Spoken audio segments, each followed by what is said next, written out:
Hello' family, পুনৰ এটা নতুন ভিডিঅ'লৈ আপোনাক সকলোকে স্বাগতম জনাইছোঁ। আজি এই ভিডিঅ'টোত আপোনালোকক এটা নতুন জব নটিফিকেশ্যনৰ বিষয়ে জনাম। যদি আপোনালোকে এই ভিডিঅ'টো প্ৰথমবাৰৰ বাবে চাই আছে তেনেহ'লে চেনেলটো ছাবস্ক্ৰাইব কৰিবলৈ নাপাহৰিব। লগতে আমাৰ এটা হোৱাটছআপ গ্ৰুপ আছে, তাৰ লিংক মই ডেছক্ৰিপশ্যনত দি দিম, তাত গৈ আপোনালোকে জইন হৈ ল'ব। গতিকে এই নতুন জব নটিফিকেশ্যনটোত কি আছে এবাৰ চাই লোৱা হওক।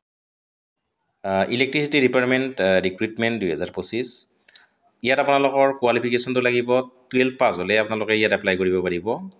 ইয়াৰ পোষ্ট নামটো হৈছে লয়াৰ ডিভিজনেল ক্লাৰ্ক আৰু এপ্লিকেশ্যন মোডটো হৈছে অনলাইন। ইয়াৰ যিটো অনলাইন আবেদন কৰাৰ এইটো ষ্টাৰ্ট হৈ গৈছে অলৰেডি আৰু ইয়াৰ লাষ্ট ডেট হ'ব 3 এপ্ৰিল 2025। গতিকে কেণ্ডিডেটসকলে যিসকলে এপ্লাই কৰিব বিচাৰে তেওঁলোকে হায়াৰ ছেকেণ্ডেৰী পাছ হ'ব লাগিব। 12 pass from any board can apply. আৰু পোষ্টটোৰ নাম হৈছে লয়াৰ ডিভিজনেল ক্লাৰ্ক আৰু এপ্লিকেশ্যন মোডটো অনলাইন আৰু যিটো অনলাইন এপ্লিকেশ্যন সেইটো ষ্টাৰ্ট হৈ গৈছে, আপোনালোকে এতিয়া কৰিব পাৰে। লাষ্ট ডেট আছে আপোনাৰ 3 April 2025। Electricity department recruitment education কোৱালিফিকেশ্যনটো মই কৈ দিছোঁ আপোনাক আগতে 12 পাছ ফৰ এনি বৰ্ড আৰু ইয়াৰ চেলাৰীটো হ'ব 35,500 চেলাৰী। এজ লিমিটটো আপোনাৰ 18 বছৰৰ পৰা 39 বছৰৰ ভিতৰত যিসকল আছে তেওঁলোকে ইয়াত এপ্লাই কৰিব পাৰিব।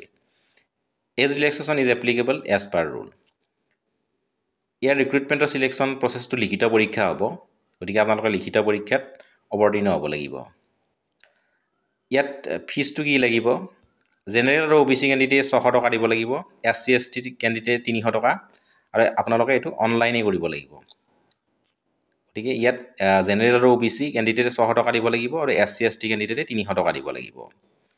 গতিকে অত্যন্ত এটা ভাল সুযোগ আপোনালোকৰ কাৰণে। ইয়াৰ এজটো হৈছে 18 বছৰৰ পৰা 39 বছৰ যিসকলৰ হৈছে তেওঁলোকে আবেদন কৰিব পাৰে আৰু চেলাৰীটো 35,500 টকা পাৰ মান্থ আপোনালোকে পাব আৰু আপোনালোকে ইয়াত হায়াৰ ছেকেণ্ডেৰী পাছ হ'লে ইয়াত এপ্লাই কৰিব পাৰিব। আৰু পোষ্টটোৰ নাম হৈছে লয়াৰ ডিভিজনেল ক্লাৰ্ক আৰু এইটো অনলাইন যিটো আছে এইটো ষ্টাৰ্ট হৈ গৈছে আৰু লাষ্ট ডেট হৈছে 3 এপ্ৰিল 2025।